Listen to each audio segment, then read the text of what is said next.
माझं ना हानीची वंडीच करून टाकून द्यायचं होतं बरं का. तुम्ही खरंच मानून घ्याल.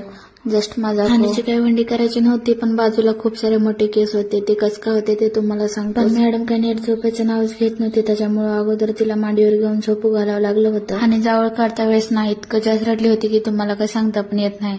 त्याच्यामुळे ते बाजूचे केस कट करून दिले नव्हते, तसंच ठेवले होते. त्याच्यामुळे तिचं व्हिडिओ पण काही संपूर्ण घेता आलं नव्हतं, नाहीतर तुम्हाला पण दाखवलं असतं. मला तर जावळ काढले त्या 2-3 दिवसाला संपूर्ण केस कट करायचे होते, पण घरातल्यांनी जमना म्हणून सांगितले होते. त्याच्यामुळेच इतके दिवस ठेवून आज बाजूचे केस कट केलं होतं. केस कट करणं तर झालं होतं, मग लगेच हानीला पण आंघोळ घातलं होतं.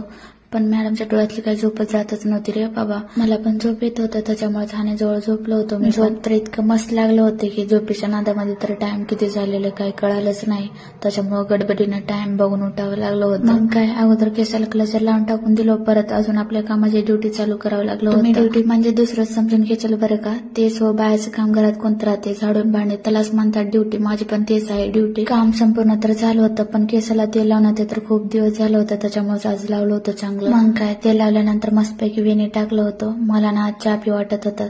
तसं तर मी डेली काय पित नाही, पण आज असंच पी वाटलं होतं, त्याच्यामुळेच केलं होतं. तर मग चला, मग उद्या भेटूया नेक्स्ट ब्लॉग मध्ये.